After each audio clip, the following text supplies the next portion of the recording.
Disclaimer, ang tutorial na ito ay based lamang sa aking personal na kaalaman at karanasan kung paano gumawa ng Google Form Assessment. Maaring may iba't ibang paraan, depende sa gamit at layunin, pero sana ay makatulong ito sa inyo. Today, ipapakita ko sa inyo kung paano gumawa ng Google Form Assessment na madali lang sundan. I-search ang Google Form sa browser, then click the official website para makapunta sa Google Form Builder.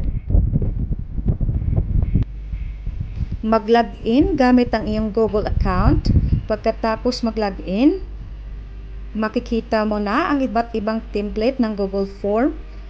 Then, for example, I chose this one. Makikita mo ngayon ang laman ng napili mong form. Depende na sa iyo kung anong type ng assessment application ang gusto mong gawin. Multiple choices, checkbox, or essay, or more.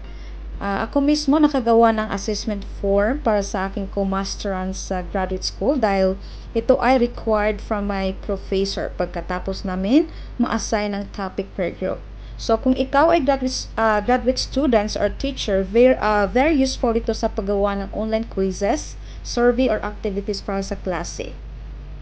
Sa next video, ating alamin kung paano i-set up ang Google Form para makita agad ang scores sa mga sumasagot pagkatapos nila mag-submit ng kanilang sagot.